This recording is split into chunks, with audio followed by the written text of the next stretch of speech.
Good morning and শুভ সকাল। আমি সকাল সকাল ঘুম থেকে উঠে বেরিয়ে পড়েছি, রেডি হয়ে যাচ্ছিলাম একটু বহরমপুর। আর যেতে যেতে দেখলাম আমি খুব সুন্দর একটি কোম্পানির লকারের দোকান।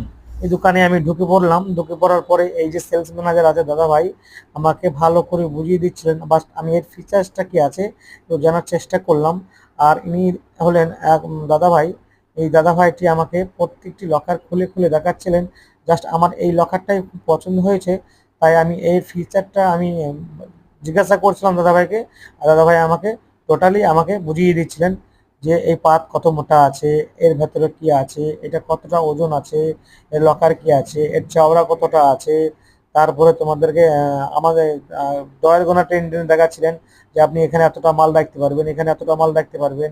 আর সত্যি কথা বলতে আমার তো খুব ভালো লেগেছে। তোমাদের কেমন লেগেছে অবশ্যই বলো। আর জুয়েল জুয়েলার্স মেন ব্রাঞ্চের জন্য আমাদের এই একটা লকার অত অবশ্যই দরকার। তোমাদের যদি দেখে ভালো লেগে থাকে অবশ্যই আমাকে কমেন্ট করেছে, দাদা এই লকারটা নিলে ভালো হবে না একটু একটু বড় নেব। আমার খুব পছন্দ 2 বাই 4 ফুট আছে, এইরকম লকারই আমি খুঁজছিলাম, আমি দেখতে পেয়েছি তাই আমি অর্ডার দেবো ভাবছি। তোমার কমেন্ট করো।